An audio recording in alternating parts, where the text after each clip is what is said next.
सभी लोग मेरे साथ हाथ जोड़ेंगे और हम लोग एक मंत्र दोहराएंगे। ओम सच्चिदानंद रूपाय विश्वोत्पत्त्यादिहेतवे तापत्रय विनाशाय श्री कृष्णाय वयं नमः। ओम सर्वे भवन्तु सुखिनः, सर्वे सन्तु निरामयाः, सर्वे भद्राणि पश्यन्तु, मा कश्चित् दुःखभाग् भवेत्। ओम शांति शांति शांति। गीता जयंती के पावन अवसर पर यहाँ उपस्थित समस्त भाई बहनों के हृदयों में विराजमान परमात्मा को प्रणाम। ये सुखद संयोग है कि हम और आप सभी लोग आज यहाँ गीता जयंती का महोत्सव मनाने के लिए एकत्रित हैं। इस प्रकार के सत्संग व्यक्ति के जीवन की दिशा और दशा दोनों बदल देते हैं। यद्यपि वर्तमान परिप्रेक्ष्य में देखा जाए तो इस प्रकार की रुचियां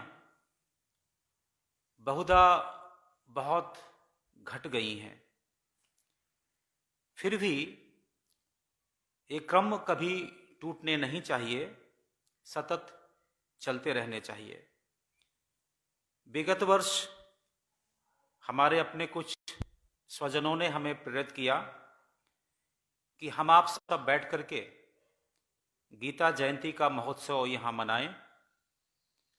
और आज का जो ये आयोजन है, जैसा कि आप जानते हैं, उसमें भी एक दो लोगों ने मुझे प्रेरित किया कि हमें ये महोत्सव मनाना चाहिए, और आज हम सब यहाँ उपस्थित हैं। यद्यपि ये वर्ष कोरोना नाम की महामारी के भेंट चढ़ गया है, इसलिए आज के इस आयोजन में हमने कोई वैसे आमंत्रण किसी को नहीं दिए थे। केवल फेसबुक और व्हाट्सएप के ऊपर अपना मैसेज भेज दिया था। वो इसलिए ताकि कहीं कोई किंतु परंतु ना हो। फिर भी आज का जो हमारा आयोजन है वह जैसा भी है, हम आप सबके सामने हैं।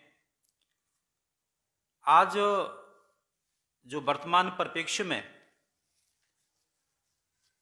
संस्कारों का जहां क्रमशः ह्रास होता हुआ हमें दिखाई देता है, दूसरी ओर हमारे जीवन में जो भौतिक संसाधन हैं वो उसी क्रम में बढ़ते हुए जा रहे हैं।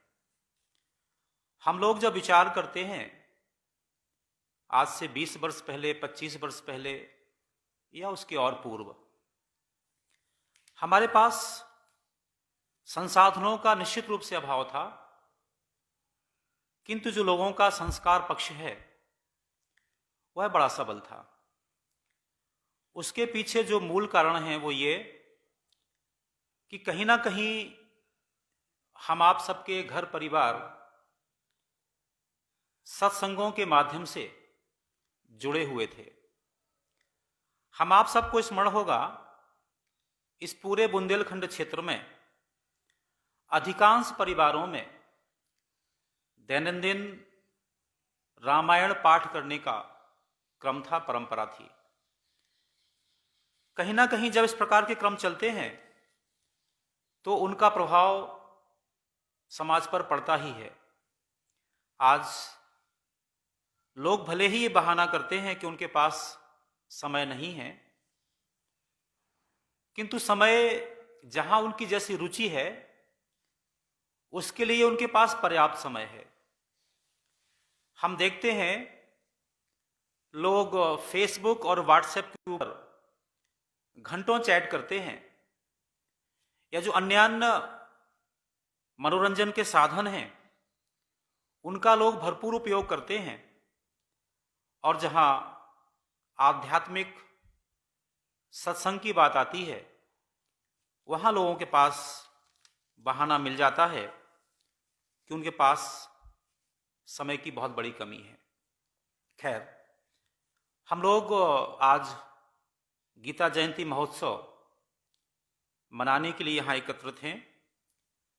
मैं श्रीमद् भगवत गीता की बात रखूंगा।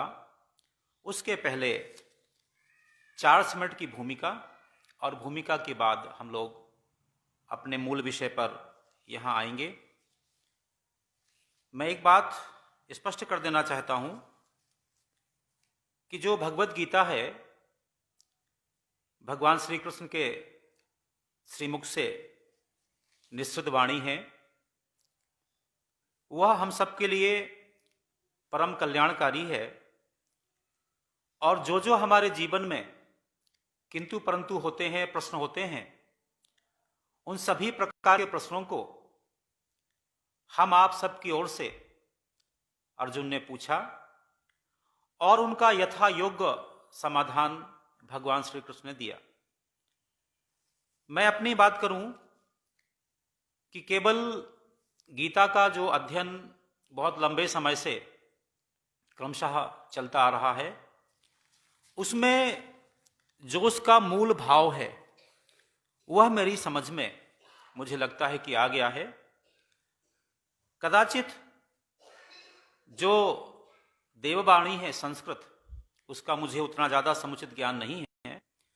आज ये परम सौभाग्य है कि हमारे बीच श्री प्रमोद जी यहाँ उपस्थित हैं। आप संस्कृत विषय के प्रकांड विद्वान महानुभाव हैं, तो हम लोग भाषा को उतना ध्यान न दे करके भाव को ध्यान देंगे।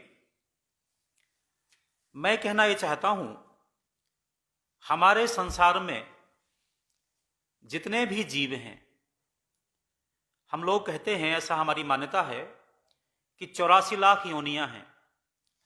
इन 84 लाख योनियों में जो सारे जीव प्राणी हैं इस पूरे संसार में, हम उन्हें 2 भागों में विभक्त कर सकते हैं।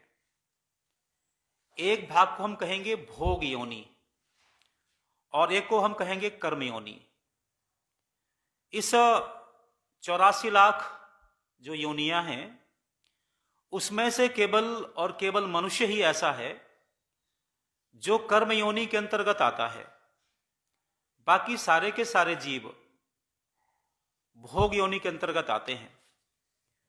जैसे कि एक गाय है या कोई अन्य पशु है, उसे यदि भूख लगी हुई है तो वह यह विचार नहीं करती कि जो बगल में जो घास का खेत है वह उसके मालिक का है या किसी और का है, और वह तो अपना पेट भरना शुरू कर देती है। उसके इस आचरण के लिए आध्यात्मिक रूप से उसे कोई पाप पुण्य नहीं है। चूंकि हम कर्मयोनि के अंतर्गत आते हैं, हम कितने भी भूखे हों, हमारे भले ही प्राण संकट में हो, किंतु फिर भी हम इस तरह से किसी का छीन करके नहीं खा सकते, क्योंकि हमारे अंदर विवेक है। इसीलिए जो अन्य प्राणी हैं वो अनादिकाल से आज तक जो भी उनका स्वभाव संस्कार है वो उसको आज तक ज्यों को मानते आ रहे हैं। जो गाय के संस्कार आज से हजारों वर्ष पूर्व थे, आज भी यथावत हैं, उनमें कहीं कोई परिवर्तन आया नहीं है। यदि गाय आज से हजारों वर्ष पहले सीधी होती थी, वह आज भी सीधी होती है। उसका जो मलमूत्र है आज से हजारों वर्ष पहले औषधि था, वो आज भी औषधि है। फिर उसका दूध तो अमृत है ही। ठीक इसी तरह से यदि सिंह हजारों वर्ष पहले हिंसक था, वह अभी हिंसक है। माने जो पशु हैं और पक्षी हैं, उनके स्वभाव में कहीं कोई परिवर्तन नहीं आया। यदि किसी ने परिवर्तन की पराकाष्ठा को लांघा है तो वह मनुष्य है। हम सब ऐसा अनुभव करते हैं कि आज से 50 वर्ष पहले, 100 वर्ष पहले जो मनुष्य के बीच परस्पर सौहार्द था, कहीं ना कहीं उसमें ह्रास आ गया है, उसमें परिवर्तन आ गया है। इसीलिए यदि हम किसी जो बैल है उसे हम नियंत्रित करना चाहें, यद्यपि उसने अपना स्वभाव नहीं बदला, फिर भी यदि हम किसी बैल को नियंत्रित करना चाहें तो हम उसके नाक में नाथ लगा सकते हैं। हम ऊंट को नियंत्रित करना चाहें तो नकेल लगा सकते हैं। हाथी को नियंत्रित करना चाहें तो हम अंकुश ले सकते हैं। शेर को नियंत्रित करना चाहें तो हम हंटर का उपयोग कर सकते हैं। पर मनुष्य के साथ क्या करें? मनुष्य को नियंत्रित करने के लिए केवल और केवल एक ही तरीका है, वह है संस्कार। और संस्कार आते हैं सदग्रंथों से, सत्संग से। आज हमारी परेशानी का विषय यह है, हम सत्संगों से दूर भागते हुए चले जा रहे हैं। सदग्रंथों के से हमारा कोई वास्ता बचा नहीं। फिर आप एक प्रश्न कर सकते हैं कि हम लोग आए दिन टीवी के माध्यम से शहरों शहरों में, गांव गांव में सत्संग होते हुए देखते हैं,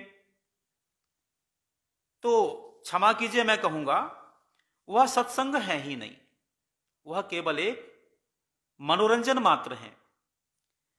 यदि हजारों हजार दैनंदिन जिस देश में सत्संग हो रहे हों, इतने सत्संग होने के बाद भी यदि उनमें परिवर्तन न दिखाई दे समाज में, तो ऐसे सत्संग का क्या औचित्य?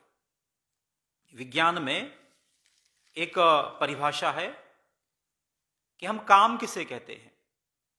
तो विज्ञान में काम की परिभाषा यह है कि हम अपने बल का प्रयोग करें किसी वस्तु पर, और यदि उस वस्तु का विस्थापन होता है तो हमने कोई काम किया। हम किसी दीवार को सुबह से शाम तक ठेलते रहें और दीवार यथावत वहीं की वहीं बनी रहे, हमने कितना काम किया? 0 काम किया। भले ही आपने बहुत सारा पुरुषार्थ किया, अपना पसीना बहा दिया, परंतु काम तो आपका 0 है। ठीक इसी तरह इतने सारे सत्संग होने के बाद यदि मनुष्य के जीवन में कोई परिवर्तन नहीं आ रहा है, तो मैं कहूंगा कि वह वैसा ही प्रयास है जैसे कि कोई व्यक्ति किसी दीवार को ठेलकर अपने श्रम को व्यर्थ गमा रहा है। मुझे यह कहते हुए परम संतोष है और बहुत गर्व भी है। इस संसार में एक मिशन है इस्कॉन, जो प्रभुपाद जी ने उसको स्थापित किया था। मैं बहुत सारे वीडियोस देखता हूं यूट्यूब के माध्यम से। उसमें जो यूरोपियन कंट्री के लोग हैं, अमेरिका के लोग हैं, प्रतिवर्ष हजारों की संख्या में सनातन धर्म को अपनाते हुए चले जा रहे हैं, और वो भी बिना किसी प्रलोभन के, बिना किसी प्रभाव के। ना तो कोई प्रभाव, ना तो कोई प्रलोभन। चूंकि उनको ये बात समझ में आ रही है कि संसार में केवल और केवल एक ही ऐसा मार्ग है जो व्यक्ति के अंदर संस्कारों का उदय कर सकता है और समाज में शांति की स्थापना कर सकता है। बड़ी प्रसन्नता होती है। पर जो संस्कार, जो जिस प्रकार का वातावरण हम यूरोप और अमेरिका के देशों में देखते हैं इस्कॉन के माध्यम से, वैसा वातावरण हमारे देश में बहुत दूर दूर तक देखने को नहीं मिलता। हम सब जो छोटे छोटे प्रयासों के माध्यम से कुछ करने का प्रयास करते हैं, उसका शायद यही हेतु है।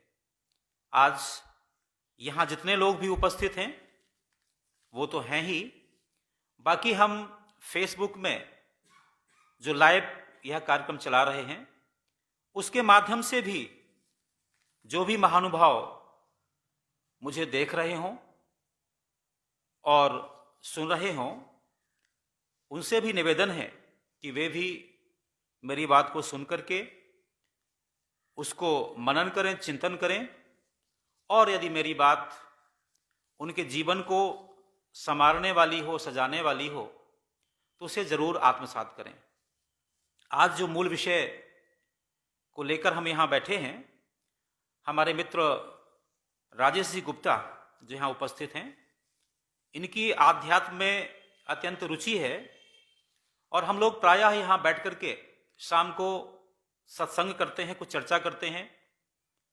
तो कल आपने मुझसे पूछा कि आप क्या विषय लेने वाले हैं कल, तो मैंने कहा कि वे गोपनीय रहने दीजिए और हम कल ही इसको डिस्क्लोज करेंगे हम क्या विषय लेने वाले हैं। तो आज का विषय यह है, यदि हम सामान्य सा प्रश्न करें किसी मनुष्य से जो हल्का भी जुड़ा है आध्यात्म से, उससे पूछा जाए कि आपके जीवन का चरम लक्ष्य क्या है, आपके जीवन का क्या प्रयोजन है, तो शायद मैं सही हूं तो आमतौर पर एक ही उत्तर मिलता है, मोक्ष। हर एक व्यक्ति मोक्ष पाना चाहता है। अब जो मोक्ष शब्द है, हम ये मानते हैं कि मोक्ष मिलता कब है, तो आमतौर पर यह धारणा है हमारे सनातन धर्मावलंबियों में कि हमें मोक्ष की प्राप्ति होती है शरीर को त्यागने के बाद। अब यह बड़ी विचित्र बात है कि हमारे जीवन का जो चरम लक्ष्य है, परम लक्ष्य है, वो मोक्ष है। और मोक्ष मिलना कब है? इस जीवन को, इस शरीर को त्यागने के बाद। तो यदि हमारा शरीर जो वर्तमान का जन्म है ये इतना बड़ा बाधक है हमारे लक्ष्य में, पर हमसे मोह क्यों करते? ये कॉमन सेंस की बात है ना। यदि हमारे जीवन का जो परम लक्ष्य है, चरम लक्ष्य है, वो मोक्ष की प्राप्ति है और उस मोक्ष की प्राप्ति में हमारा शरीर बाधक है, हम इससे मोह क्यों करते हैं? इसे हम त्याग क्यों नहीं देते? तो इसका अर्थ यह है, कहीं ना कहीं हमारी समझ का फेर है।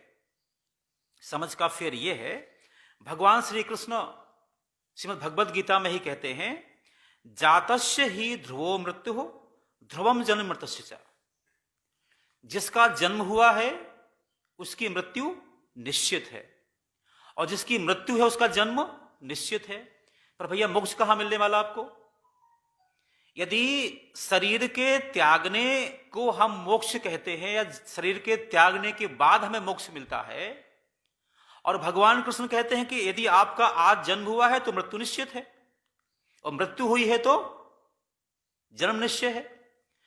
जब हमारा मृत्यु और जन्म एक सर्कल की तरह घूमने वाला है, इसका अर्थ हुआ कि हमें उससे कहीं मुक्ति मिलने वाली नहीं है। फिर हमारा मोक्ष क्या है?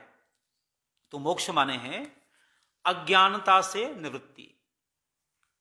यह बात एक स्पष्ट हो जाना चाहिए कि जैसी हमारी अपनी धारणा है, आमतौर पर हम ऐसा मानते हैं या ऐसा हमारा आम परसेप्शन है कि देह त्याग करने के बाद मोक्ष मिलता है। तो मुझे लगता है जो कुछ भी मैं कह रहा हूं वह भगवान श्री कृष्ण की वाणी कह रहा हूं, और भगवान कृष्ण कहते हैं, जातस्य ही ध्रुवो मृत्यु ध्रुवम जन्म मृतस्य चाह। जिसका जन्म हुआ है उसकी मृत्यु निश्चित है, और जिसकी मृत्यु हुई है उसका जन्म निश्चित है। फिर देह त्याग का फायदा क्या हुआ?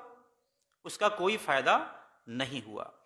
इसका मतलब इतना सा है केवल कि हमें जो हमारा अज्ञान है, हमें अज्ञानता से निवृत्ति मिल जाए, उससे मोक्ष मिल जाए, तो हमारी बात बन सकती है। एक नीति श्लोक है जो मनुस्मृति का है, मोक्षस्य ना ही वासोस्ति ना ग्रामांतर मेव वा अज्ञान हृदय ग्रंथि नाशो मोक्ष इति स्मृतः। इसका अभिप्राय यह हुआ मोक्षस्य ना ही वासोस्ति, मोक्ष कोई वस्तु नहीं है जो कहीं यहां वहां जाके प्राप्त हो जाए। मोक्ष क्या है? अज्ञान हृदय ग्रंथि नाशो मोक्ष इति स्मृतः। जो अज्ञानता हमारे अंदर ग्रंथि के रूप में बैठी हुई है, हम उससे निवृत्ति हो जाए, यह मोक्ष है। मैं एक दृष्टांत के माध्यम से अपनी बात समझाने का प्रयास करूंगा। जो दृष्टांत होते हैं वो कई बार सही नहीं होते, समझाने के लिए कहे जाते हैं। दृष्टांत यह है, एक कोई मालिक थे, उनके घर में एक कोई नौकर के रूप में व्यक्ति आया, और जो व्यक्ति आया वो बड़ा प्रतिभा संपन्न था। उसने सारा मालिक का कारोबार संभाल लिया। मालिक का अपना कोई बेटा नहीं था। मालिक के मन में लगा कि काश ऐसा जो हमारा जो व्यक्ति आया हमारे पास काम करने के लिए, काश ये मेरा बेटा होता तो कितना अच्छा रहता। तो आपस में संवाद करते समय उसने बताया, भाई तुम्हारा परिवार कहां है, तुम कहां के रहने वाले हो? उसने बताया कि मेरा अपना कोई है नहीं, मुझे तो कहीं यूं ही मैं पड़ा मिला था, मुझे किसी ने पाल लिया और मैं बड़ा हो गया। जब खोजबीन हुई तो पता लगा कि जिस मालिक के घर में वो व्यक्ति काम कर रहा था, उसी का बहुत दिन पहले कोई बेटा खो गया था और शायद वही उसके रूप में है। तो जब उसे यह बोध हुआ कि यह हमारा अपना बेटा है, और बेटे को यह बोध हुआ कि यह हमारा अपना पिता है और सारा कारोबार हमारा ही है, तो जब तक सत्य का बोध नहीं था, सत्य का भान नहीं था, तब तक कहीं ना कहीं दूरी थी। और ज्यों ही सत्य का बोध हुआ कि मैं वही हूं जो इस घर का ओनर होना चाहिए, तो एक क्षण में सारा का सारा जो भ्रांति थी वो दूर हो जाती है। जो हमारे अंदर भ्रांति क्या है? हमारे अंदर भ्रांति यह है कि हमारा जो वास्तविक स्वरूप है हमारा, हमने उसको विस्मृत कर दिया है, उसको भुला दिया है। भगवान कृष्ण ही गीता में कहते हैं, मवई वांसो जीवलोके जीवभूता सनातनः। जितना संसार के सारा जगत है, सारे जीव हैं, ये मेरा ही अंश है। जब हम सब भगवान का अंश हैं तो फिर माने ये बात हम समझते हैं कि हर एक अंश अपने अंशी की तरह होता है। जैसे समुद्र है और समुद्र की बूंद, इन दोनों के बीच मात्रा का तो अंतर हो सकता है, गुण का अंतर नहीं हो सकता। जैसा गुण समुद्र के पानी में है, ठीक वैसा ही गुण एक बूंद में होगा ही होगा, क्योंकि वह बूंद समुद्र का अंश है। लेकिन बात यहां समझने कितनी सी है कि समुद्र की जो बूंद है उसके सारे के सारे गुण समुद्र के जैसे ही हैं। बावजूद इसके हम एक बूंद पानी में जहाज को नहीं तैरा सकते। तो हम जो जीवात्माएं हैं और हमारा परमात्मा है, वह असीम सागर है और हम एक बूंद की तरह हैं। हमारे गुण, हमारे संस्कार, हमारे स्वभाव भगवान की तरह ही हैं, बस मात्रा का अंतर है। वह सर्वशक्तिमान है और हमारी शक्ति में हम ससीम है, वो असीम है, इतना सा अंतर है। लेकिन यह बात तय है कि हम में जो हमारे गुण कर्म स्वभाव हैं, भगवान का जो स्वभाव है, हम जो जीवात्मा का स्वभाव भी ठीक वैसा ही है, उसमें कहीं ना कहीं कोई भेद है नहीं। हम केवल उस भेद को मान बैठे हैं। भगवान कृष्ण गीता में कहते हैं, ईश्वरः सर्वभूतानां हृदय अर्जुन तिष्ठति। सारे के सारे जगत के जो ये जो अपना भूत है, भूत माने प्राणी जगत है, हम ईश्वरः सर्वभूतानां, उनके हृदयों में वही परमात्मा स्थित है। एक रामचरितमानस में चौपाई आती है, ईश्वर अंश जीव अविनाशी, चेतन अमल सहज सुख राशि। ईश्वर अंश जीव अविनाशी, जो ये जीव है ईश्वर का ही अंश है, वह अविनाशी है। परमात्मा कैसा है? परमात्मा को हम ऐसा मानते हैं कि परमात्मा कभी क्षय नहीं होता, वो अजर अमर है। हमारी जीवात्मा भी कैसी है? ये भी अविनाशी है, अमल। यह किसी प्रकार का इसमें मल नहीं है आत्मा में। सहज सुख राशि, यह सुख का सहज भंडार है। फिर यहां प्रश्न ये उठता है कि जो हमारा जीवात्मा है यह सहज सुख राशि है, परंतु दिखता तो ऐसा है नहीं। हम समाज में जहां कहीं भी जाते हैं, हर एक व्यक्ति समस्याओं से ग्रसित रहता है। किसी को समस्या धन की है, किसी को तन की है, किसी को परिवार की है, किसी को समाज की है। माने हर एक व्यक्ति जो संसार में है, कहीं ना कहीं वो दुख की राशि है, सुख की राशि तो नहीं है। वह इसलिए नहीं है क्योंकि वह अपना आत्मबोध उसको नहीं है। जब व्यक्ति को यह बोध हो जाए कि जो मैं हूं वही तो सारा जगत है, जैसे भगवान ने कहा मवई वांसो जीव लोके जीव भूता सनातना। यदि मैं भगवान का अंश हूं तो आप कौन हैं? आप भी वही हैं। जो बाकी के लोग कौन हैं? वो भी वही हैं। जैसे वेद के वाक्य हैं अयम आत्मा ब्रह्म, मेरी आत्मा ब्रह्म है। फिर आप कौन हैं? तत्वमसि, आप भी वही हैं। बाकी के लोग कौन हैं? सर्वम खलिबदम ब्रह्म।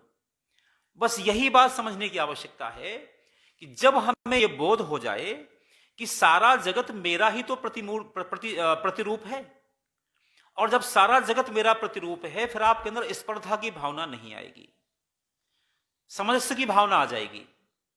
इसीलिए जो हमारा उपनिषद है, जो उपनिषद में ईशोपनिषद है, उसका जो पहला मंत्र है ओम ईशावास इदम सर्वम यत् किंचित जगत्याम जगत तेन तक्तेन भुंजीता माग्रधा कस्वधनम। ओम ईशावास इदम सर्वम यत् किंचित जगत्याम जगत।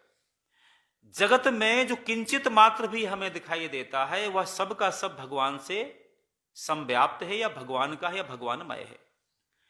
तेन तक्तेन भुंजीता, जो हमें सब कुछ हमें दिख रहा है सामने, हम उसके बिना उपभोग के रह नहीं सकते, हमारी उसकी आवश्यकता है। पर यहां कंडीशन क्या होना चाहिए? तेन तक्तेन भुंजीता, हम त्याग पूर्वक उसका उपयोग करें।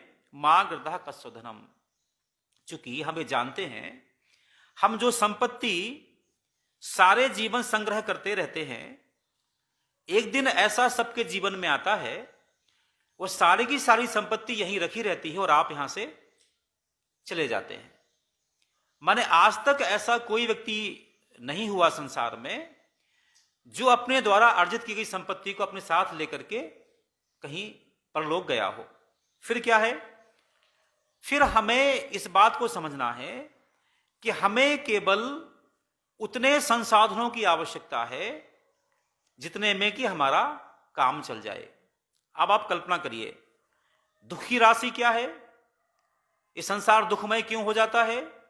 इसलिए हो जाता है कि एक व्यक्ति इतना ज्यादा संग्रह करने को आमादा हो जाता है कि वह दूसरों के हक को भी छीन लेता है। यहां संघर्ष खड़ा हो जाता है।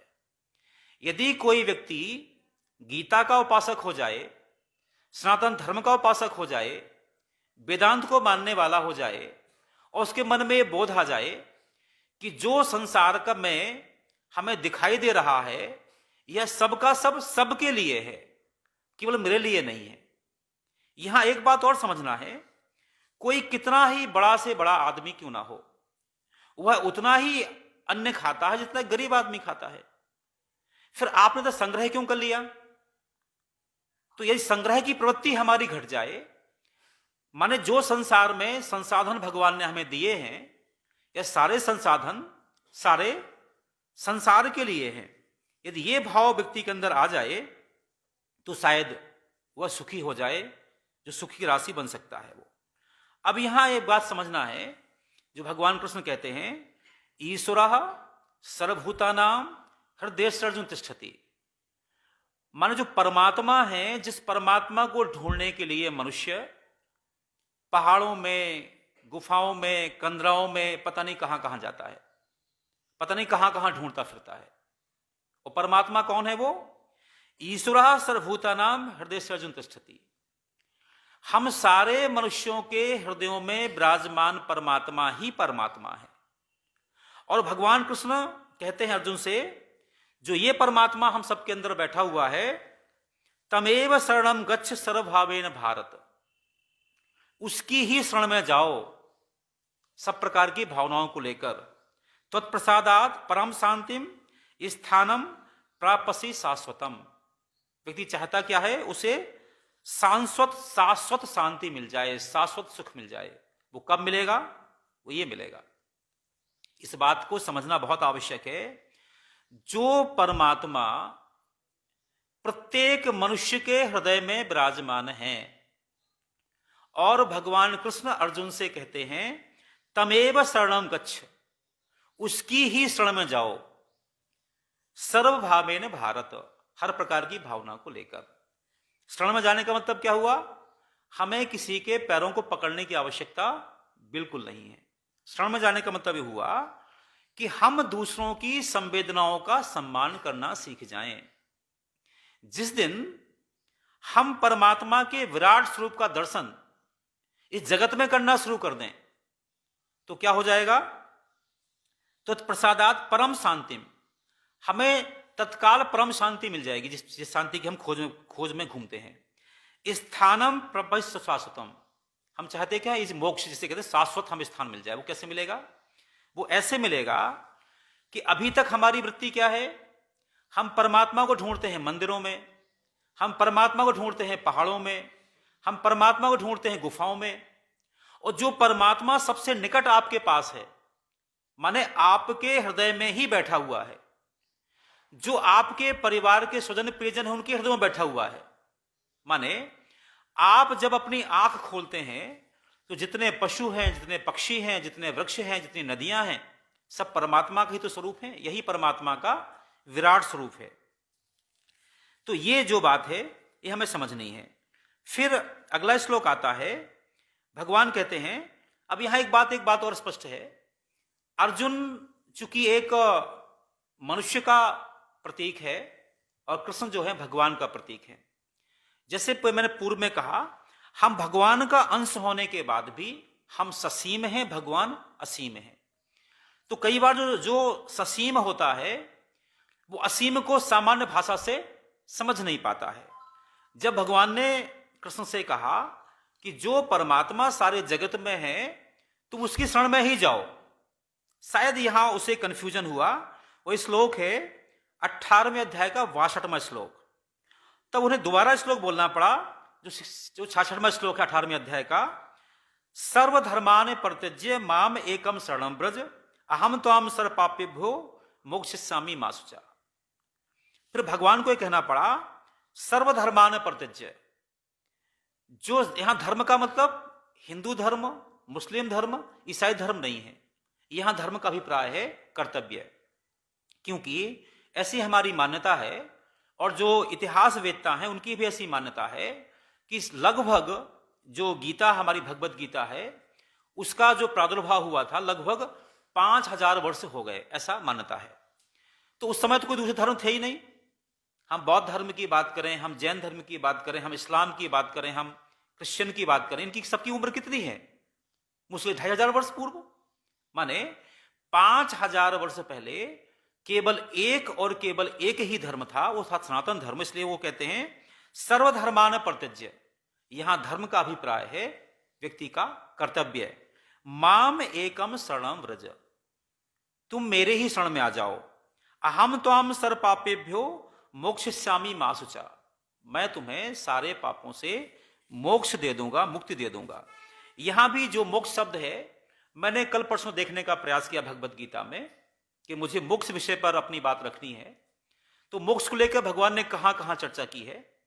मुझे ऐसा लगा, शायद हो सकता मैं गलत हो जाऊं, पर जो मैंने देखा केवल एक ही ऐसा श्लोक है 700 श्लोकों में जहां मोक्ष शब्द का प्रयोग हुआ है। और वो कौन सा है? 18वें अध्याय का 66वां श्लोक। और वो क्या है? अहम त्वाम सर्व पापेभ्यो मोक्षयिष्यामि मा शुचा। मैं तुम्हें सारे पापों से मुक्ति दे दूंगा, मोक्ष दे दूंगा। जो मैंने अभी ऊपर कहा था कि जो हमारी अज्ञानता है वही हमारी बंधन का कारण है। मोक्ष हमारा क्या है? जैसे मैं पूर्व में कहा था कि हमारी मान्यता है, आमतौर पर जब हम पूछते हैं आपके जीवन का उद्देश्य क्या है, मोक्ष की प्राप्ति। मोक्ष मिलता कब है? शरीर को त्यागने के बाद। फिर भगवान तो ऐसा नहीं कहते हैं। भगवान क्या कहते हैं? अहम त्वाम सर्व पापेभ्यो मोक्षयिष्यामि मा शुचा। मैं तुम्हें सारे पापों से मुक्त कर दूंगा, तुम्हें मोक्ष प्रदान कर दूंगा। अब यहां बात समझना यह है कि जीवन में वह पाप और पुण्य क्या है। अभी जैसे इन्होंने कहा अहम तुम सर्व पापेभ्यो, तो हमें समझना चाहिए पाप क्या है, पुण्य क्या है। तो भगवान कृष्ण ही गीता में कहते हैं, यह श्लोक नंबर है 16वें अध्याय का 21वां नंबर का श्लोक। त्रिविधम नरकस्य एदम द्वारम नाशनम आत्मनः कामः क्रोधा तथा लोभा तस्मात् एतत् त्रयम् त्यजत। माने हमें मोक्ष की प्राप्ति हो सकती है, बंधनों से मुक्ति हमें मिल सकती है जब हम पापों से मुक्त हो जाएं। अब यहां समझना यह बहुत जरूरी कि पाप होते क्या हैं। हम किसे कहें कि पाप क्या है? तो पापों को परिभाषित करते हुए भगवान श्री कृष्ण 16वें अध्याय के 21वें श्लोक में कहते हैं, त्रिविधम नरकस्य एदम द्वारम। हम कहते हैं नरक और स्वर्ग की बात करते हैं, तो नरक हमें कब प्राप्त होता है, स्वर्ग हमें कब प्राप्त होता है? तो एक तो यह समझना यहां पे है, जैसे मैं पूर्व में आपसे कहा कि जातस्य ही ध्रुव मित्रो ध्रुवम जन्म मृतस्य चा। जिसका जन्म हुआ है उसकी मृत्यु निश्चित है, जिसकी मृत्यु हुई उसका जन्म निश्चित है। माने यहां यह बात हमें समझना चाहिए कि हम जो ये कल्पना करते हैं कोई पता नहीं कौन सा लोक होगा, सारे के सारे लोग यही हैं, इसी धरती पर हैं। ये मैं नहीं कह रहा हूं, भगवत गीता इस बात को पुष्ट कर रही है। फिर नरक और स्वर्ग क्या है? धरती पर ही नरक है, धरती पर ही स्वर्ग है। ऐसे लोग जो कलह में, ईर्ष्या में, द्वेष में सारे दिन रात जल रहे हैं, जी रहे हैं, वो नरक नहीं तो क्या है? इस धरती पर आज ऐसे देश भी हैं जिनके पास संसाधनों का अंबाल लगा हुआ है और वो संसाधनों का उपयोग नहीं कर पा रहे हैं, आपस में एक दूसरे की हत्या कर रहे हैं, मार रहे हैं। यदि वो नरक नहीं तो नरक क्या है? तो नरक से मुक्ति के जो उपाय हैं, कामः क्रोधा तथा लोभा तस्मात् एतत् त्रयम् त्यजत। कहते हैं भगवान कि हम कामनाओं से मुक्त हो जाएं, हमें कामनाएं नहीं करनी चाहिए।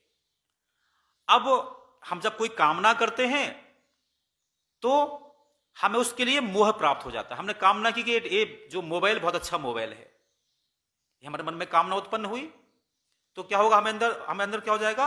लोभ हो जाएगा उसके अंदर, हमें ये मिल जाए हमें। माने प्रथम स्टेप क्या है? हमने ज्यों ही कामना की, अपेक्षा की किसी वस्तु को पाने की, हमें अंदर क्या होगा? क्या जागृत हो जाएगा? लोभ पैदा हो जाएगा। लोभ पैदा हो गया और वो वस्तु हमें ना मिली तो हमें क्रोध आ जाएगा। तो यदि हम नरक से मुक्ति पाना चाहते, नरक से बचना चाहते हैं, हमें कामनाओं से निवृत्ति चाहिए। यदि हमारे अंदर कामनाएं रहेंगी, हमें लोभ उत्पन्न होगा, और जब उन कामनाओं की पूर्ति नहीं होगी हमें क्रोध आ जाएगा। अब यहां एक प्रश्न उठता है, यदि मनुष्य के जीवन से कामनाओं का अंत हो जाए तो मनुष्य का विकास खत्म हो जाएगा। फिर विकास कैसे होगा? यदि जिसे हम आदि मानव कहते हैं इस धरती पर, या हम 50 वर्ष पहले की जब हम कल्पना करते हैं, हमारे इस धरती पर प्लेन, एरोप्लेन नहीं थे, बहुत एडवांस ट्रेन नहीं थे, ये मोबाइल नहीं थे, तो कहीं ना कहीं मनुष्य ने इन्हें पाने की कामना की, कल्पना की, तब तो इनका रूप आ पाया। और भगवान कहते सब कामनाओं की आप इच्छा ही मत करो। इसका समाधान यह है कि हमारे यहां 4 पुरुषार्थ कहे गए हैं, धर्म, अर्थ और काम और मोक्ष। मोक्ष माने यदि हमें मोक्ष की प्राप्ति चाहिए, हमें परम शांति चाहिए, शुरुआत में क्या है? काम है। पर यदि हमारा काम धर्म के बाद आया है, माने हम जो कामना कर रहे हैं, यदि हमारी कामना धर्मयुक्त है तो वह आपको मोक्षगामी हो जाएगी, और यदि हमारी कामना अधर्मयुक्त है तो वह नरकगामी हो जाएगी। माने हमने कामना की कि हमें कोई वस्तु चाहिए, तो उस वस्तु को चाहने के लिए हमें उद्यम करना चाहिए, यथोचित उद्यम करना चाहिए। यदि हमारे मन में कल्पना हुई कि हमारा मोबाइल भी हमारे मित्र की तरह होना चाहिए, तो हमें चाहिए कि हम मार्केट जाएं, उसका उचित मूल्य उसको चुकाएं और मोबाइल लेके आ जाएं। ये क्या है? धर्मयुक्त हमारी कामना है। और एक कामना क्या है? मन में कामना जागृत हुई कि हमारे पास मोबाइल चाहिए हमें, और पैसे तो हमारे पास थे नहीं। हमने पैसों को कमाने का उद्यम ना करके चोरी करने का उद्यम कर दिया और किसी का मोबाइल छीन लिया। तो हमने क्या किया? माने अधर्म के द्वारा हमने कामना को पाना चाहा, तो परिणाम क्या होगा? ये नरकगामी है। और जब यदि जो हमारी कामनाएं हैं उसके पर धर्म आ गया है तो वो मोक्षगामी है। इसीलिए हमारे यहां कहा गया है कि अर्थ और काम बुरे नहीं हैं, ये पुरुषार्थ हैं जीवन के, इसे बुरा नहीं माना गया है। धर्म, अर्थ, काम, मोक्ष। यदि हम जीवन में परम शांति चाहते हैं तो हमें अर्थ भी चाहिए, कामनाओं की पूर्ति भी चाहिए, परंतु वो धर्म सम्मत होना चाहिए। तो यहां समझना हमें यह है, यदि मनुष्य के जीवन में जो दो किनारे हैं, धर्म से लेकर मोक्ष, यदि हम अर्थ और काम की नौका पर बैठ करके धर्म के किनारे से मोक्ष तक जाना चाहते हैं और धर्म की नौका मजबूत है हमारी, तो हमारे ये जो अर्थ और काम हमें परेशान नहीं करेंगे। अभी भगवान ने कहा इस चीजें हमें जो त्यागने योग्य चीजें क्या हैं? कामः, क्रोधः तथा लोभः। अब फिर अपनाना हमें क्या चाहिए? हमें मुक्ति मिल जाए या हमें परम संतोष मिल जाए। भगवान कहते हैं 18वें अध्याय का 5वां श्लोक, यज्ञ दान तपः कर्म न त्याज्यम कार्यमेव तत् यज्ञो दानम तपस्यई पावनानि मनीषिणाम। ये श्लोक मुझे बहुत प्रिय है और हम सबको बहुत प्रिय होना चाहिए। एक बात तो समझना ही चाहिए, जैसे गीता में 18 अध्याय हैं, तो पहला, दूसरा, तीसरा, चौथा, 5वां, 6वां, 7वां, 8वां, अंत में 18वां अध्याय। तो 18वें अध्याय का जो प्रत्येक श्लोक है वो कहीं ना कहीं उसका कंक्लूजन है, उपसंहार है।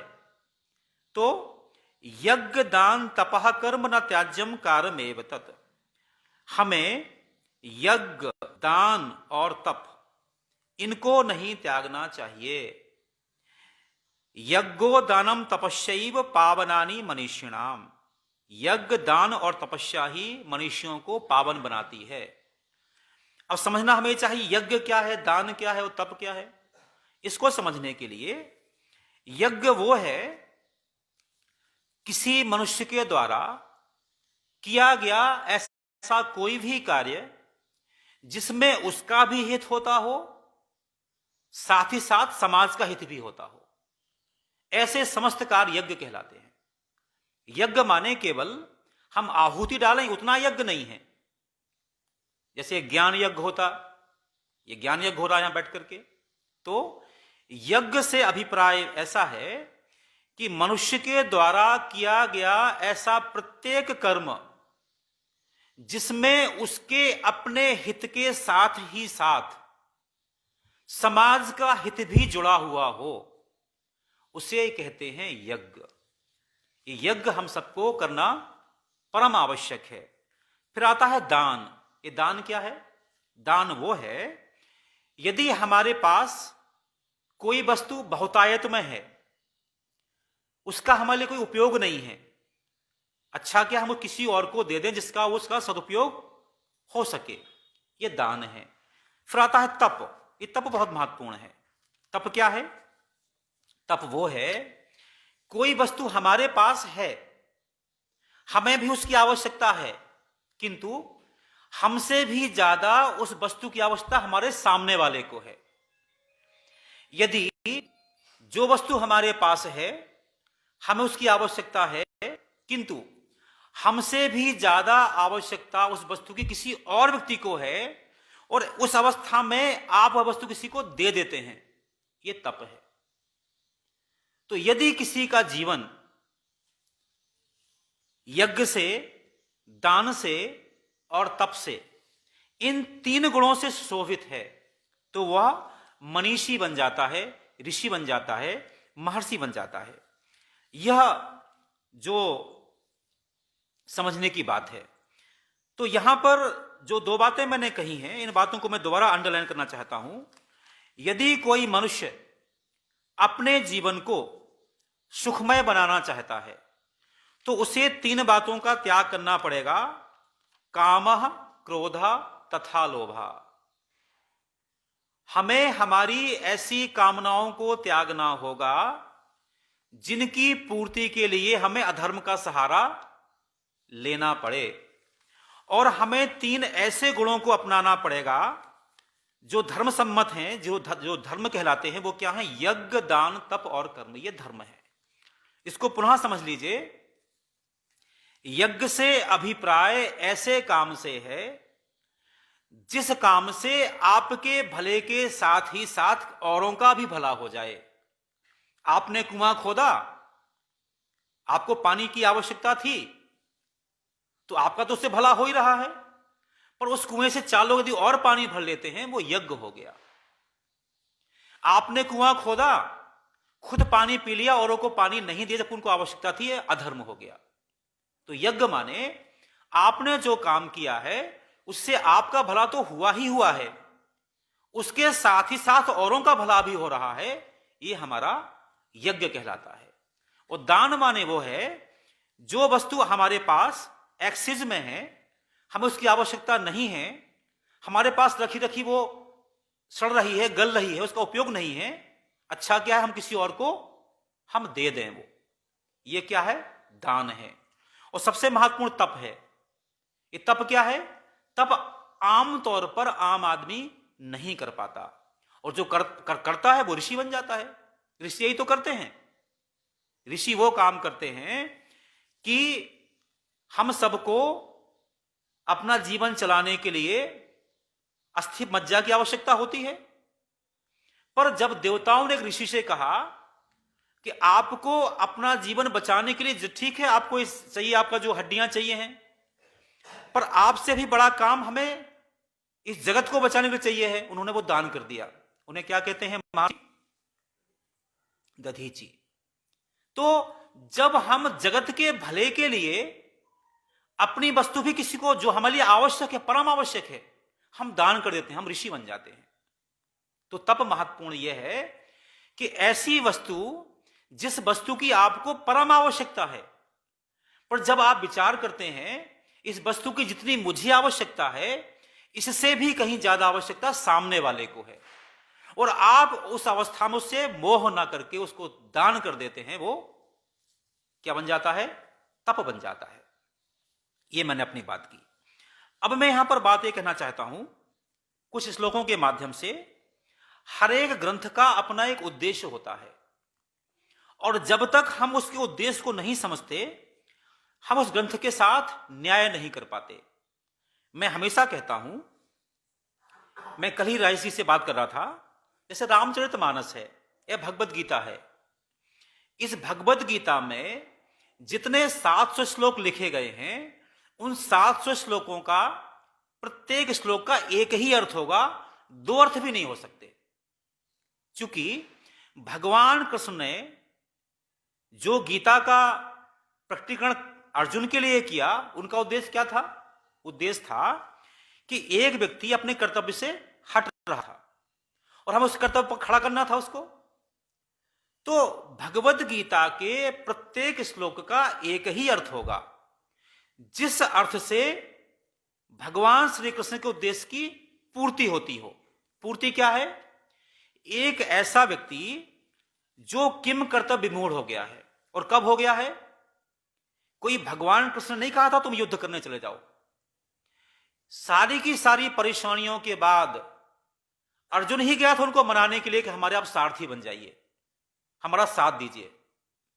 तो जो व्यक्ति उनको मनाने के लिए गया था और जब वो युद्ध में खड़ा होता है फिर वहां अपना खुद व्याख्यान करना शुरू कर देता है। प्रथम बात तो ये कि जब हमने हमारे जीवन का जो सारा का सारा जो भार है भगवान को छोड़ दिया, सौंप दिया, ये हम यूं कहें कि हमने भगवान को सारथी बना लिया, अपने रथ का नहीं मनोरथ का भी। ध्यान दीजिए, जिस व्यक्ति ने सीधा परमात्मा को अपना सारथी बना लिया हो, केवल रथ का नहीं मनोरथ का भी, और फिर वो उसे किंतु परंतु करे, ये तो अच्छी बात नहीं हो सकती ना।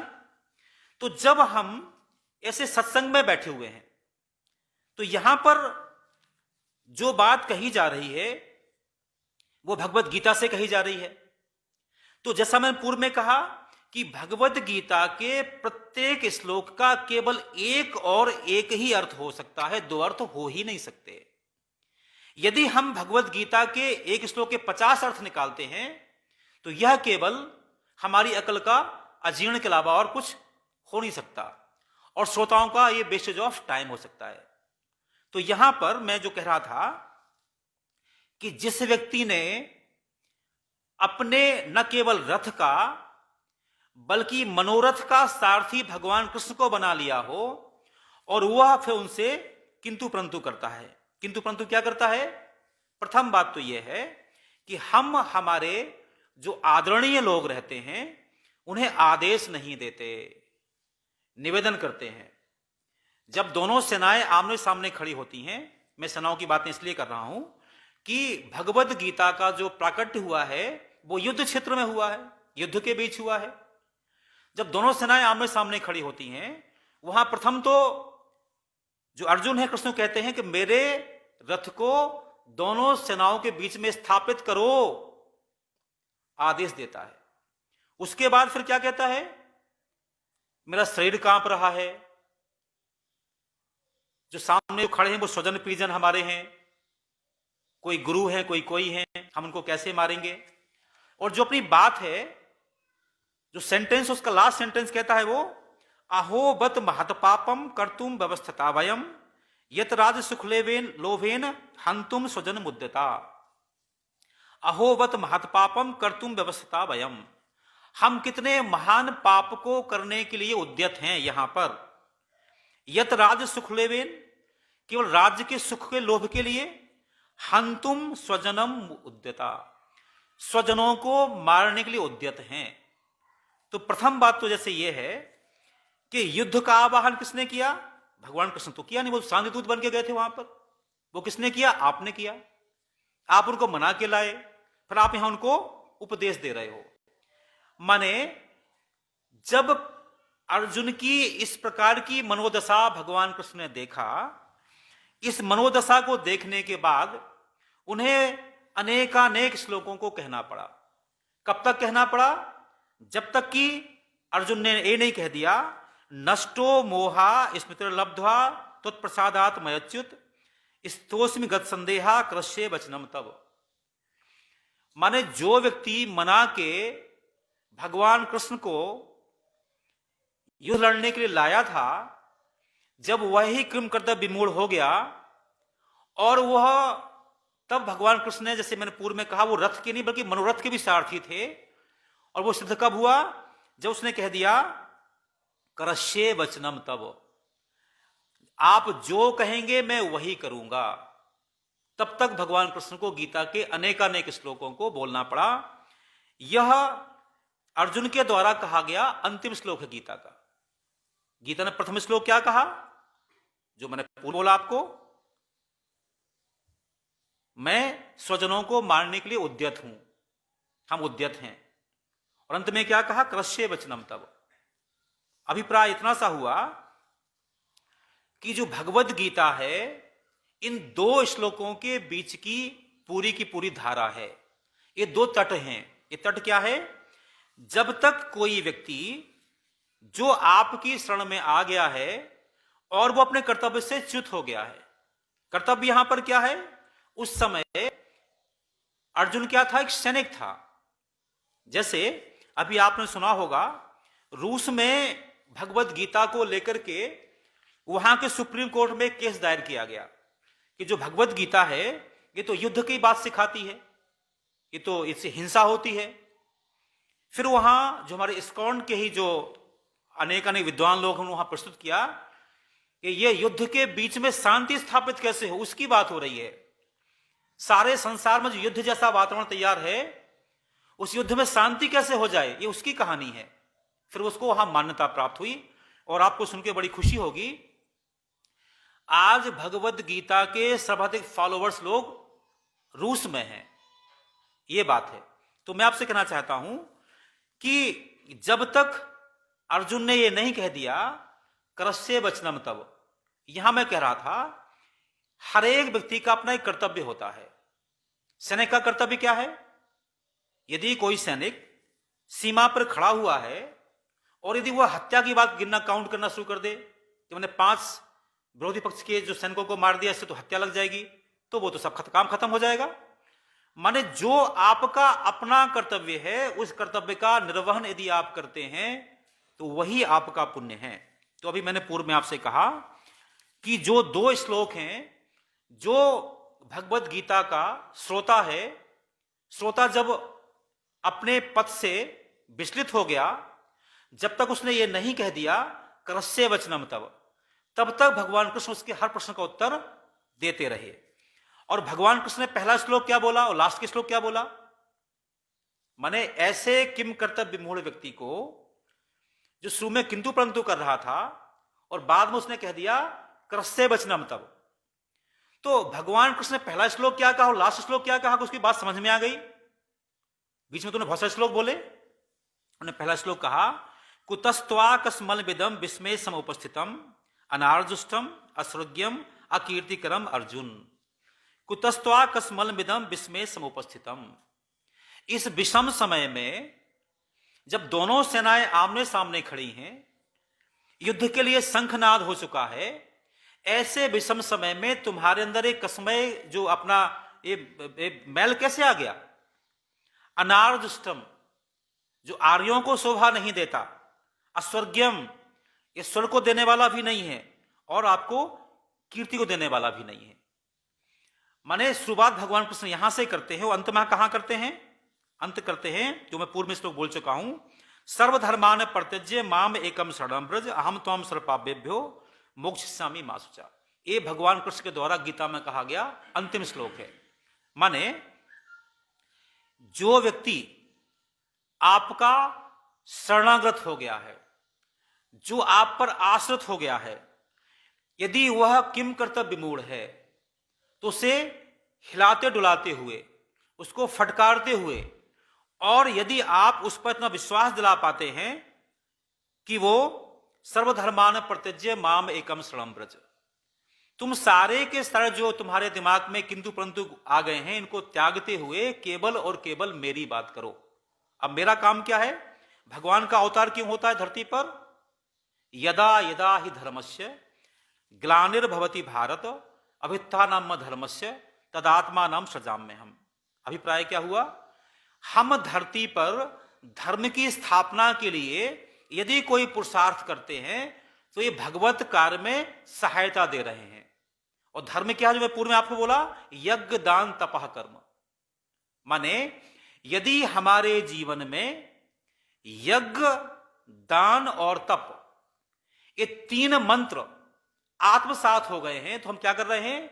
यदा यदा हि धर्मस्य ग्लानिर्भवति भारत अभ्युत्थानम् धर्मस्य तदात्मानं सृजाम्यहम्। इस बात की कोई आवश्यकता नहीं कि हमें किसी को तीर तलवार से ही मारना पड़े। इस धरती पर ऐसे उदाहरण भी हैं, ऐसे महापुरुष भी पैदा हुए हैं जिन्होंने अपने विरोधियों को, या जिनसे उनकी विचार मेल नहीं खा रहा था, जो समाज के लिए घातक थे, उनको बिना मारे काम चल गया। आदिगुरु शंकराचार्य, कोई तीर नहीं, कोई तलवार नहीं, भगवान बुद्ध, भगवान महावीर। आप कल्पना करिए, जिस समय आदिगुरु शंकराचार्य ने सनातन धर्म की पुनर्स्थापना के लिए संकल्प लिया और बहुत छोटी सी उम्र में आगे बढ़े, उस समय हमारी धरती पर जैन मत और बौद्ध मत का बहुत ज्यादा बोलबाला था। अब जैन मत और बौद्ध मत को नकारते हुए हमें अपने इस धर्म की स्थापना करना थी। तो उनके जो जीवन दर्शन है उसमें ऐसी बात भी आती है, अनेक बार ऐसे प्रसंग भी आए कि जो लोग उनको इस भाव से कि हम इनको रास्ते से अलग कर देंगे, पर सामने आए तो पानी पानी हो गए। तो जो मैं पूर्व में आपसे कह रहा था कि भगवान का कार्य अर्जुन बनकर भी किया जा सकता है और शंकराचार्य बनकर भी किया जा सकता है।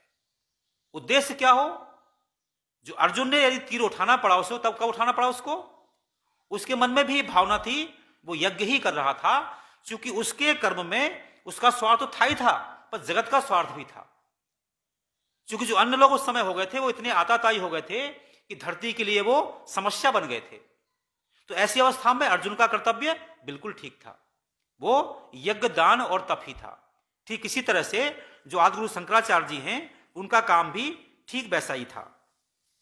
अब मैं और आगे बात करूंगा कि जो भगवत गीता है, अभी मैंने पूर्व में आपसे कहा कि जो अर्जुन है उसने पहला श्लोक क्या कहा, अंत में श्लोक क्या कहा, भगवान कृष्ण ने पहला श्लोक क्या कहा, अंत में श्लोक क्या कहा। इसमें दो श्रोता दो वक्ता हैं। एक श्रोता कौन है, अर्जुन। एक वक्ता कौन है, भगवान कृष्ण। ये तो मूल वक्ता और मूल श्रोता हैं। इस साथ साथ एक श्रोता और एक वक्ता दोनों और हैं, उनका नाम है धृतराष्ट्र और संजय। तो जहां पर कई बार क्या होता है कि जब हम अपनी बात को अभी आपके सामने कह रहे हैं और अभी आप यहां से उठ के जाएं समाज में और कोई आपसे पूछे कि वहां जो आज गीता जयंती के अवसर पर सत्संग हुआ उसमें क्या कहा गया है, तो निश्चित रूप से जो मैंने बोला है यहां पे, जो आप बोलेंगे, भाव हो सकता है वही हो, पर भाषा में कुछ अंतर आ सकता है। कई बार तो भाव में भी अंतर आ सकता है। तो यहां समझना यह है कि सुनने वाले की दृष्टि क्या है। दृष्टि क्या है, मैं हमेशा कहता हूं कि जब कोई व्यक्ति धृतराष्ट्र होता है, धृतराष्ट्र माने क्या, ये सिंबॉलिक चीजें हैं। यहां मैं एक और बात कहूंगा आपसे, यद्यपि हमारी जो सनातन धर्म के धर्मावलंबी हैं, हमारी मान्यता है कि गीता ऐतिहासिक ग्रंथ है, इतिहास ग्रंथ है, ऐसा घटित हुआ है, एक कल्पना की बात नहीं है। पर फिर भी हम प्रतीकों में कई बार जब बात करते हैं तो कहते हैं धृतराष्ट्र एक ऐसे व्यक्ति का नाम है जिसका ना तो चर्म चक्षु है ना तो ज्ञान चक्षु है। कई बार हम देखते हैं सूरदास जी, उनके पास चर्म चक्षु नहीं भी थे पर ज्ञान चक्षु तो थे। पर संसार में जो ऐसे लोग हैं जिनके पास ना तो चर्म चक्षु हो ना ज्ञान चक्षु हो, वो कितने खतरनाक होते हैं। और मैं यहां एक बात और कहूंगा कि जिसके पास चर्म चक्षु ना भी हो, जैसे शरणानंद जी, उनके पास चर्म चक्षु तो नहीं है, ज्ञान चक्षु थे तो ऋषि बन गए, महर्षि बन गए, आदरणीय बन गए। संत सूरदास जी, चर्म चक्षु ना हो बात चलेगी पर ज्ञान चक्षु तो होना चाहिए। पर धृतराष्ट्र एक ऐसा व्यक्ति है जिसके पास ना तो चर्म चक्षु है ना ज्ञान चक्षु है। इसीलिए वो क्या कह रहा है, धर्म क्षेत्र कुरुक्षेत्र संवेता युत्सव मामका पांडवश्चैव कुंभकर्वत संजय। धर्म क्षेत्र कुरुक्षेत्र, आप कल्पना करिए जहां लड़ाई झगड़ा होता है वहां उसको धर्म क्षेत्र नहीं कहा जाता।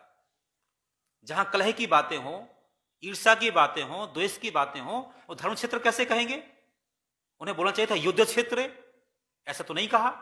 तो माने इस व्यक्ति का इतना ऊंचा स्वार्थ था कि जिसने लाक्षाग्रह किया हो, जिसने चिरहरण जैसी घटना अपने सामने घटित होते हुए देखी हो, दूध कीड़ा अपने सामने कराई हो, माने ऐसा व्यक्ति भी जो महाभारत का युद्ध से धर्म क्षेत्र कह रहा है, तो जिसकी दृष्टि धृतराष्ट्र की दृष्टि होती है तो उसे जो कलह है, लड़ाई है, झगड़ा है, वो भी उसको धर्म प्रतीत होता है। यहां पर एक दूसरा व्यक्ति है, उसके नाम है संजय। संजय क्या है, ये भी एक श्रोता है। संजय ने जो देखा धृतराष्ट्र को सुनाया। इन्होंने जो गीता का अंतिम श्लोक है वो बोला। वो क्या बोला, यत्र योगेश्वरः कृष्णो यत्र पार्थो धनुर्धरः तत्र शीर्विजयो भूतिर्ध्रुवः नीतिर्मतिर्ममः। इस संसार में ऐसा कोई भी व्यक्ति नहीं है जो अपनी पराजय चाहता हो। इस संसार में ऐसा कोई भी व्यक्ति नहीं है जो अपयश चाहता हो। इस संसार में ऐसा कोई व्यक्ति नहीं है जो श्री माने धन वैभव संपदा ना चाहता हो। कब मिलेगी आपको? यत्र योगेश्वरः कृष्णो यत्र पार्थो धनुर्धरः। यहां पर भगवान कृष्ण का अभिप्राय है धर्म और पुरुष, धर्म, नीति, न्याय, और कृष्ण का अभिप्राय है पुरुषार्थ। जब हमारे पुरुषार्थ के साथ धर्म जुड़ता है या भगवत कृपा जुड़ती है, ध्यान रहे, कोई व्यक्ति कितना ही पुरुषार्थ क्यों ना करे, जब तक उसके साथ भगवत कृपा नहीं जुड़ी है तब तक उसे यश नहीं मिलता। ऐसे अनेकानेक लोग समाज में हैं जो बहुत पुरुषार्थ करते हैं, बहुत अच्छे काम करते हैं, इसके बावजूद भी उन्हें यश की प्राप्ति नहीं होती। समाज में ऐसे लोग बहुत सारे लोग हैं जो कम पुरुषार्थ करते हैं, उन्हें यश मिल जाता है।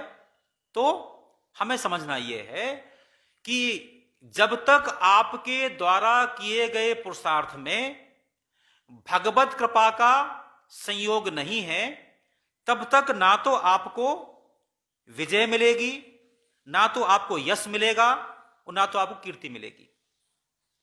अब एक भगवत कृपा कैसे मिलेगी? जो पूर्व में कह चुका हूं, यज्ञ दान तपः कर्म, केवल और केवल एक। जैसे हम कहते हैं हमारे यहां भक्ति मार्ग है, ज्ञान मार्ग है, कर्म योग, भक्ति योग, ज्ञान योग, कोई गलत कुछ भी नहीं है। गलत इतना सा है कि जैसे किसी व्यक्ति को अमेरिका जाना है और वो गांव से चलना शुरू हुआ, तो गांव से लेकर के नौगांव तक वो आएगा साइकिल से, मोटरसाइकिल से, और कोई साधन है नहीं। फिर यहां से क्या करेगा? वो बैठेगा, ट्रेन में बैठ जाएगा। अब ट्रेन में बैठने के बाद वो प्लेन में ना बैठे तो अमेरिका कैसे पहुंच जाएगा वो? तो जब तक जो जैसा हमारा मार्ग है हम वैसा अपनाएंगे नहीं, तब तक अपने गंतव्य तक नहीं पहुंच सकते। तो जो हमारे जीवन का गंतव्य है, जैसे भक्ति मार्ग है, गलत नहीं है, बुरा नहीं है। बुरा इतना सा है जब हम उसे अंतिम मान लेते हैं तो बात बिगड़ जाती है। जैसे मैं कई बार कहता हूं कि भक्ति, कर्म और ज्ञान, इसका बहुत अच्छा जो मुझे एग्जाम्पल याद आता है। जैसे कोई मां है, कोई गृहिणी है, कोई महिला है, उसे यह पता है कि हलवा कैसे बनाना पड़ता, कि उसे ज्ञान हो गया। अब हलवा बनाना कैसे पड़ता है, उसने बनाना काम शुरू किया, जो उसमें चीजें मिल रही उसे मिक्स करना शुरू किया, उसने कर्म शुरू कर दिया। अब आता है भक्ति। अब यदि वह जो गृहिणी है वो हलवा बना रही है भगवान की पूजा के लिए, भगवान के प्रसाद के लिए, वो हलवा बना रही है अपने किसी स्वजन के लिए, तो उसमें उसको अलग आनंद आएगा। और वह बना रही है किसी फॉर्मेलिटी के लिए, किसी होटल में बना रही है, तो वो भाव नहीं जुड़ेगा। तो यहां समझना यह है कि हमारे जीवन में जब तक हम सबका समावेश नहीं करते एक साथ, माने भगवत कृपा हमें तब मिलेगी जब हमारे जीवन में यज्ञ, दान और तप, इनका समावेश जितने जोर शोर से होगा, हमें उतनी भगवत कृपा प्राप्त हो जाएगी। अब मैं 2 श्लोकों के बाद अपनी बात को पूरा करूंगा। यदि कोई व्यक्ति हमसे पूछे कि साहब हम बड़े व्यस्त रहते हैं, जैसे आज आपने देखा यहां पर, यद्यपि ये बात ठीक है, विषम समय है, कोरोना काल चल रहा था, इसलिए हमने किसी कोई निमंत्रण कार्ड नहीं छापे, किसी को वैसे फोन भी नहीं किया, सामान्य सूचना दे दी व्हाट्सएप के ऊपर। जो लोग आए आप सब सामने बैठे हैं। पर इसके बाद भी यदि कोई पूछे हम बहुत व्यस्त हैं साहब, बड़े बिजी रहते हैं, पास तो कोई समय नहीं है। गीता में 700 श्लोक हैं। अभी आपने कहा कि अर्जुन ने पहले क्या कहा, बाद में क्या कहा, कृष्ण ने पहले क्या कहा, बाद में क्या कहा, भगवत गीता का पहला श्लोक क्या है, अंतिम श्लोक क्या है, हमें तो बताओ कि एक श्लोक पर्याप्त है, बस एक बताइए केवल आप। तो मैं कहूंगा उस श्लोक का नाम है 18वें अध्याय का 46वां श्लोक। यदि किसी व्यक्ति को भगवत गीता का केवल एक और एक श्लोक समझना हो, तो मेरे समझ से उस श्लोक का नाम है 18वें अध्याय का 46वां श्लोक। श्लोक क्या है? यतः प्रवृत्तिर्भूतानाम येन सर्वमिदं ततं स्वकर्मणा तम अभ्यर्थ सिद्धिं विन्दति मानवा। जो सारा जगत जिस परमात्मा से आच्छादित है, जो परमात्मामय है, हम वो कैसे हम उसको उसकी कृपा पा सकते हैं? स्वकर्मणा तम अभ्यर्च, अपने कर्म से उसकी अभ्यर्चना करें। सिद्धिं विन्दति मानवा, सिद्धि जो हमारे जीवन की सिद्धि माने हम जो परम लक्ष्य है हमारे जीवन का, मोक्ष जिसे हम कहते हैं, उस मोक्ष की प्राप्ति के लिए, परम सिद्धि के लिए स्वकर्मणा तम अभ्यर्च, हम अपने नियत कर्मों के द्वारा यदि हम उस परमात्मा की अभ्यर्चना करते हैं तो यही जो हमारी सिद्धि को प्राप्त करने का परम लक्ष्य है। इसको समझ लीजिए थोड़ा सा। यदि आप एक किसान हैं, आप एक डॉक्टर हैं, आप एक इंजीनियर हैं, आप जो भी जीवन में काम कर रहे हैं, यदि आप अपने जीवन को, काम को इस भाव से कर रहे हैं कि जो मेरा काम है परमात्मा के लिए मैं काम कर रहा हूं, आप कल्पना कीजिए यदि आप अपने काम को भगवान के लिए समर्पित होकर काम करेंगे और आप दूध बेचने वाले हैं तो क्या उसमें पानी मिलाएंगे? आप एक डॉक्टर हैं और काम भगवान के लिए कर रहे हैं तो किसी पेशेंट को के साथ मिसबिहेव करेंगे, उससे पेशेंट हैं काम करेंगे? नहीं करेंगे। यदि आप एक टीचर हैं, कोई बच्चों को पढ़ाने में कोई भेदभाव करेंगे? नहीं करेंगे। तो यदि आप सारे जगत में उस परमात्मा के दर्शन कर रहे हैं तो जो बच्चा आपके सामने आया है पढ़ने के लिए, उसमें आप बाल गोपाल के दर्शन करेंगे और यह समझेंगे कि हम हमारे गोपाल की सेवा कर रहे हैं इस शिक्षा देने के माध्यम से। आप डॉक्टर हैं, आपके मन में भाव आ गया है तो आप पेशेंट की सेवा करेंगे कि हम नारायण की सेवा कर रहे हैं एक उपचार के माध्यम से। आप किसान हैं तो अन्न उगाएंगे कि हम भगवान की सेवा करेंगे, भगवान के प्राणों की सेवा करेंगे ये अन्न को समर्पित करके। तो मैं कहता हूं यदि किसी व्यक्ति को भगवत गीता का केवल और केवल एक श्लोक पढ़ना हो, उसके पास ज्यादा समय ना हो, तो ये कर ले जो मैं पुनः बोलता हूं, स्वकर्मणा तम अभ्यर्च सिद्धिं विन्दति मानवा। स्वकर्मणा, अपने कर्मों से, तम अभ्यर्च, हम उसकी अभ्यर्चना करें, सिद्धिं विन्दति मानवा, मनुष्य अपनी सिद्धि को प्राप्त हो जाता है।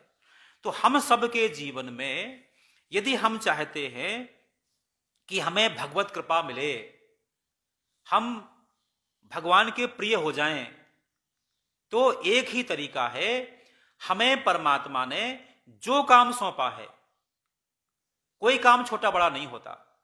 आप कल्पना करिए यदि हम हमारे घर में यहां पर सारे के सारे जो हमारे कमरे हैं उसमें एक बाथरूम भी होता है, उसकी भी आवश्यकता है। इस अच्छे घर में बाथरूम की उतनी ही आवश्यकता है जितनी पूजा रूम की आवश्यकता है। कोई काम छोटा बड़ा नहीं है।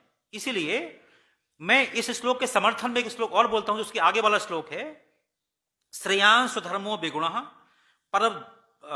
परधर्मात् अनुष्ठात् स्वधर्मे निधनम श्रेया परधर्मो भयावह। यह श्लोक 2 बार रिपीट हुआ है। एक बार आया है इसमें जो 18वें अध्याय का 47वां श्लोक और तीसरे अध्याय का 35वां श्लोक, इसमें एक लाइन का अंतर है। जो ऊपर की लाइन ज्यों की त्यों है, श्रेयांश स्वधर्मो विगुणः परधर्मात् स्वनिष्ठात् स्वधर्मे निधनम श्रेया परधर्मो भयावह।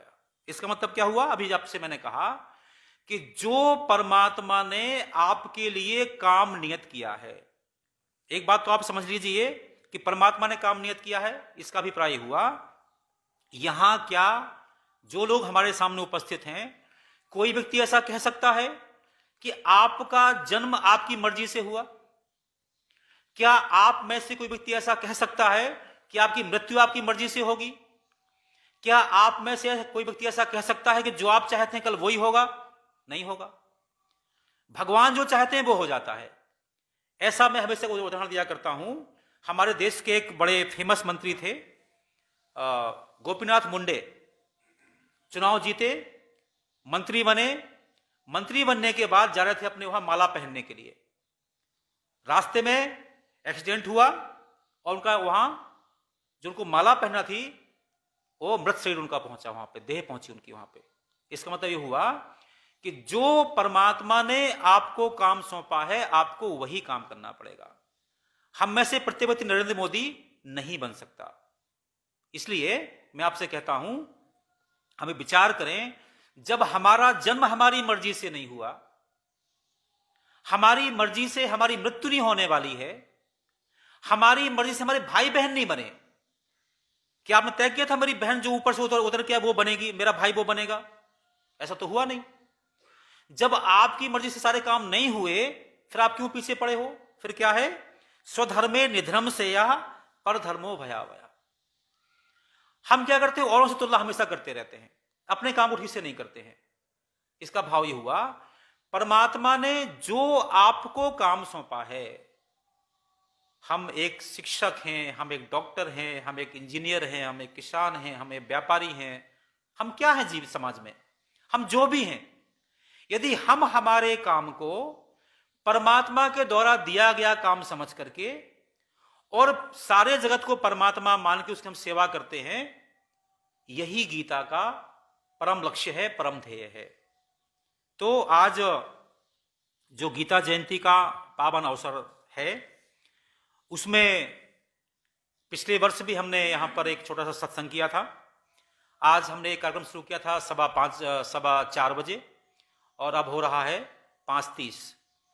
इस सवा घंटे का जो कार्यक्रम है, इसमें मैं इतना सा ही कहना चाहता हूं, जो कुछ भी मैंने कहा है, जितना जो कुछ भी मैं कह पाया हूं, इसमें शब्द मेरे हो सकते हैं, सारे के सारे भाव मैंने गीता के ही यहां समर्पित करने के प्रयास किए। यहां पर मुझे एक शिकायत है, जो अन्य जो धर्माचार्य हैं वो उल्टा काम करते हैं। शब्द ग्रंथ के होते हैं, भावनाएं उनकी होती हैं। जैसे मैंने पूर्व में कहा, लोग क्या कहते हैं, रामचरितमानस की एक चौपाई पर 5-5 दिन बोलते रहते हैं, एक चौपाई के 50-50 अर्थ निकालते हैं। इसका भैया मतलब क्या निकलता है? जो भगवान राम का जो चरित्र है, उनके चरित्र के को जो उनका उसको प्रस्तुतिकरण के लिए जो उसका उद्देश्य है रामचरितमानस का, वर्णहु रघुबर विशद जस श्रुति सिद्धांत निचोड़, ये रामचरितमानस की प्रस्तावना है। वर्णहु रघुबर विशद जस श्रुति सिद्धांत निचोड़, माने रामचरितमानस की यदि प्रत्येक चौपाई का अर्थ श्रुति के सिद्धांत के प्रतिपादन के लिए किया जा रहा है, तो ये उसका भाव है। अभी होता क्या है, भाषा तो उनकी रहती है, भाव बदल जाते हैं। और मैं बड़े संतोष के साथ आपके सामने कह सकता हूं कि जो भाषा मेरी रही है, जिन टूटे फूटे शब्दों से मैंने आपको अपनी बात रखी, वो शब्द मेरे हो सकते हैं। जैसे मैंने पूर्व में कहा था, श्री प्रमोद जी यहां बैठे हैं, आप संस्कृत के प्रकांड पंडित व्यक्ति हैं, हो सकता है मैं कुछ श्लोकों को ठीक से उच्चारण ना कर पाया हो, तो भाषा मेरी बिगड़ सकती है, पर मैं बड़े आत्मसंतोष के साथ कह सकता हूं, जो कुछ भी मैंने कहा भाव नहीं बिगाड़ा। और भाव यह है, मैं अंत में एक श्लोक को पुनः उसको रिवाइज करके अपनी बात पूरी कर दूंगा। इस बात जो लोग यहां हमारे बीच आए हैं, यहां महानुभाव बैठे हैं, और जो लोग भी मुझे लाइव टेलीकास्ट के माध्यम से सुन रहे हैं, उन सबसे मैं प्रार्थना करना चाहता हूं कि यदि हम सब अच्छे इंसान बनना चाहते हैं, इस जगत को अच्छा बनाना चाहते हैं, तो आपको 18वें अध्याय का जो 5वां श्लोक है, इसको गांठ लगाना पड़ेगी आपको।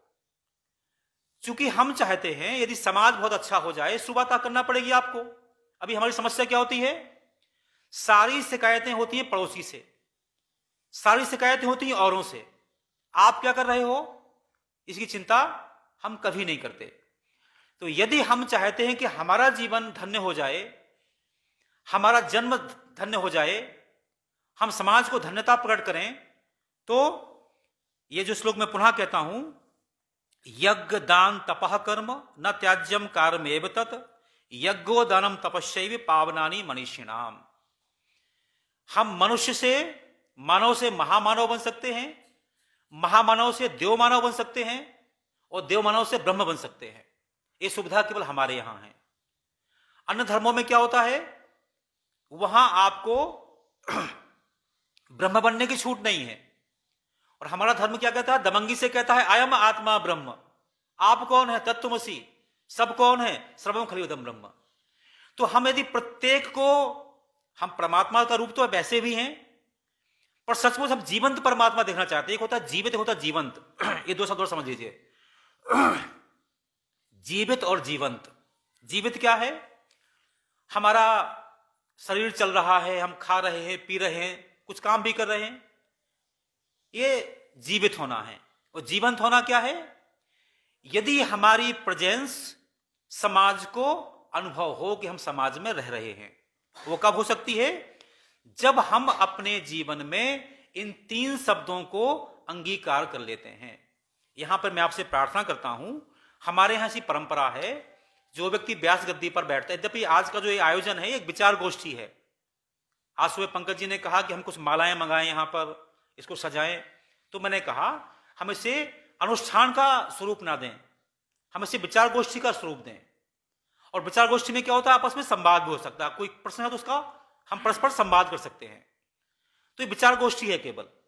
पर विचार गोष्ठी होने के बाद भी, चूंकि गीता, भगवत गीता भगवान कृष्ण की वाणी है, तो वो जहां कही जाएगी उसका तो अनुष्ठान माना ही जाएगा। तो मैं कहना चाहता हूं, जो लोग यहां मेरे सामने उपस्थित हैं, यदि आप मुझसे नहीं भगवत गीता के प्रति आस्था रखते हैं, यदि भगवत गीता के प्रति आपकी श्रद्धा है, आपकी आस्था है, उससे प्रेम है, तो यज्ञ दान तपः कर्म न त्याज्यम कार्यमेव तत्। हमें जीवन में यज्ञ, दान और तप को अपनाना पड़ेगा। यज्ञ माने क्या, यज्ञ माने हम जब कोई ऐसा काम करते हैं जिसमें हमारे भले के साथ ही साथ संपूर्ण समाज का भला है। दान क्या है, यदि हमारे पास कोई वस्तु की बहुतायत है और हम वह वस्तु किसी और को दे दें, ये दान है। और तप क्या है, ये तप बहुत महत्वपूर्ण शब्द है। तप वो है, यदि आपके पास कोई वस्तु है, उस वस्तु की आपको भी परम आवश्यकता है, पर आपसे भी बड़ी आवश्यकता सामने वाले को है, और अपनी आवश्यकता को किनारे लगा करके यदि आप वह वस्तु सामने वाले को दे देते हैं, तो आपका जो कर्म है वो तप बन जाता है। तो मैं आज भगवान कृष्ण से प्रार्थना करते हुए कि हम सबका जीवन के सारे कर्म तपमय हो जाएं, ऐसी अपेक्षा के साथ आज आप लोग यहां, जो लोग भी जिस संख्या में यहां उपस्थित हुए, आप सबके अंदर विराजे परमात्मा को मैं प्रणाम करता हूं और सबके प्रति अपनी कृतज्ञता ज्ञापित करता हूं कि जो इस प्रकार के सत्संग यदि समय समय पर होते रहें। और मैं भी प्रार्थना करता हूं आप सबसे कि स्वाध्याय बहुत जरूरी चीज है। अपने जीवन में आप जो भी काम करते हैं, आप काम करिए, उसमें बुराई नहीं है। पर काश जो हमारे धर्म ग्रंथ है, वो रामायण हो सकती है, भगवत गीता हो सकती है, जो आपको प्रिय लगे। हमारे पास तो ग्रंथों की भरमार है और हर एक ग्रंथ हमारे लिए कल्याणकारी है। तो कभी हम यदि ऐसा कोई जीवन में ऐसा प्रसंग बना लेते हैं कि जैसे हम ये तय करते हैं कि हम बहुत सारे व्रत करते, उपवास करते हैं, तो हम आज ये संकल्प लेके जाएं कि यदि हम आज से एक व्रत करेंगे जीवन में, कि जब तक हम भोजन हमारे लिए आवश्यक है जीवन में, तो जब तक हम अपने दिन में कोई ना कोई जो हमारा धर्म ग्रंथ, हम उसका एक बार स्वाध्याय न कर लें, तब तक हम अपने दिन की पूर्णता नहीं मानेंगे। यहां मैं एक बात और जोड़ना चाहता हूं। मेरे पिताजी कहा करते थे, यदि हमने कहा कि साहब भगवत गीता का वाचन हम करेंगे नहाने के बाद, समस्या खड़ी हो जाएगी। आपने जब स्नान किया उस समय हो सकता है कोई काम करना हो आपको, उस समय आप उसका वाचन ना कर पाए। तो मैंने इसलिए शब्द जोड़ दिया है कि आप स्नान ध्यान को छोड़िए, जब तक आप दिन में जब भी कभी समय हो आपके पास, सोने से पहले, विश्राम करने से पहले, यदि एक बार भी आप किसी सदग्रंथ का अध्ययन कर लेते हैं, मैंने अध्ययन इसलिए कहा कि हम जो टीवी के माध्यम से सुनते हैं, मैं उसकी बात नहीं करता, क्योंकि टीवी के माध्यम से जो सुनते हैं उनका उद्देश्य क्या होता है? उनका उद्देश्य होता है आपका मनोरंजन। तो जब जो यहां व्यास गद्दी पर बैठा व्यक्ति आपका मनोरंजन करता है, वो फिर वो न्याय की बात नहीं कह के ठीक बात नहीं कह पाता, वो न्याय नहीं कर पाता है। इसलिए मैं कहता हूं आप स्वाध्याय करिए। तो यदि आज जो लोग यहां उपस्थित हैं मेरी इस बात को मानेंगे कि आप सोने से पहले किसी ना किसी ग्रंथ का, जो ग्रंथ आपको अच्छा लगे, उसका एक बार स्वाध्याय जरूर करें। वो 10 मिनट सही, ये नहीं कि आप आज 1 घंटा पर, जितना समय आपके पास उतना करेंगे तो आज मेरा यहां बोलना सार्थक होगा। आप सब लोग यहां पधारे, आप सबके अंदर विराजे परमात्मा को प्रणाम। ओम शांति, ओम शांति, ओम शांति।